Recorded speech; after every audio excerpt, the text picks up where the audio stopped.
Compass পুলিশের সাহায্য নিয়ে ডিকে আর নকল কম্পাসকে হাতে নাতে ধরিয়ে দেয়। হ্যাঁ বন্ধুরা, আগামী পর্বে এমনটাই দেখা যাবে। বিস্তারিত জানতে ভিডিওটিতে লাইক দিয়ে আমাদের সাথেই থাকুন। গল্পের শুরুতেই দেখা যায় মোনালিসা তার দাদুকে ফোন করে বলছে, দাদু, আমার কিছু পোশাকে বাড়িতে পাঠিয়ে দাও। ঋতুজা আন্টি সুস্থ না হওয়া পর্যন্ত আমাকে তো এখানেই থাকতে হবে। বিহান সেখানে এসে অবাক হয়ে প্রশ্ন করে, মোনালিসা, এসব কি শুনছি? তুমি এখান থেকে যাবে না মানে? মোনালিসা খুব শান্তভাবে বুঝিয়ে বলে যে আন্টির সেবা করার জন্য তার থাকাটা খুব জরুরি এবং সে খুব দ্রুত আন্টিকে সুস্থ করে তুলবে।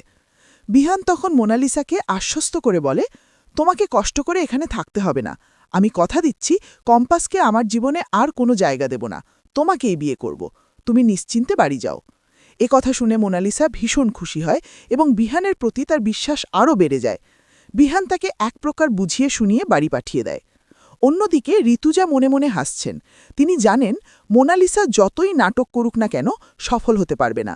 তার বিশ্বাস বিহানের জীবনে একমাত্র কম্পাসেরই অধিকার আছে এবং তিনি কম্পাসকেই এই বাড়ির বউ হিসাবে ফিরিয়ে আনবেন।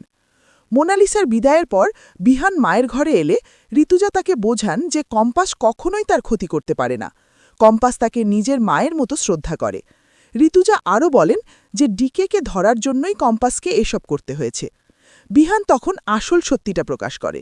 সে জানায় যে সে নিজেও জানে কম্পাস নির্দোষ। থানায় যখন সে কম্পাসের সাথে দেখা করতে গিয়েছিল, কম্পাস তাকে ইশারায় বুঝিয়ে দিয়েছিল যে মোনালিসা আড়ি পেতে সব শুনছে। তাই মোনালিসার মুখ থেকে সত্যি বের করার জন্যই বিহান এই ভালোবাসার নাটক করছে। বিহান স্বীকার করে যে সে মনে মনে কম্পাসকে ভালোবেসে ফেলেছে এবং তার মেধার কদর করে। ঋতুজা আশ্বস্ত করেন যে কম্পাস যখন ফিরবে তখন একাই সব ষড়যন্ত্র তুড়ি মেরে উড়িয়ে দেবে। এদিকে কম্পাস থেমে নেই। সে ডিকের জুতোর তলায় আগে থেকেই একটা ট্র্যাকিং ক্যামেরা লাগিয়ে রেখেছিল। সেই লোকেশন ট্র্যাক করে সে ডিকের আস্তানায় পৌঁছায়। কম্পাস দৃঢ় প্রতিজ্ঞ যে এবার ডিকে কোনোভাবেই পার পাবে না।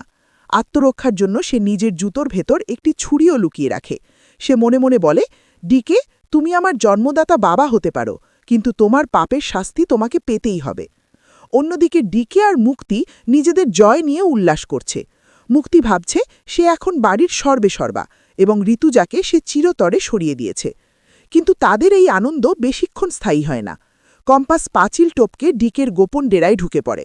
সেখানে ডিকে তার বানানো নকল রোবট কম্পাসকে দেখে খুশি হলেও অবাক হয় যখন দেখে রোবটটি তার কথা শুনছে না। আসলে কম্পাস আগে থেকেই রোবটটির নিয়ন্ত্রণ নিজের হাতে নিয়ে নিয়েছে। কম্পাস ডিকের সামনে এসে দাঁড়িয়ে গর্জে ওঠে, বাবা, তোমার সব কারসাজি এখন আমার হাতের মুঠোয়। তুমি ভেবেছিলে আমি হেরে গেছি, কিন্তু তোমার রক্তই তো আমার শরীরে। আমি হারতে শিখিনি। ঠিক সেই মুহূর্তে পুলিশ নিয়ে সেখানে হাজির হয় কম্পাস। পুলিশ অফিসার ডিকেকে গ্রেফতার করে জানায় যে তার সব দেশবিরোধী কর্মকাণ্ডের প্রমাণ এখন তাদের হাতে আছে। কম্পাস জানায় সে জিতের তৈরি করা ফাইলের আরও কয়েকটা কপি নিরাপদ জায়গায় সরিয়ে রেখেছিল। ডিকে যাওয়ার সময় হুমকি দিলেও কম্পাস তাতে বিন্দুমাত্র বিচলিত হয় না। শেষ পর্যন্ত পুলিশ ডিকেকে টেনে হিচড়ে নিয়ে যায়।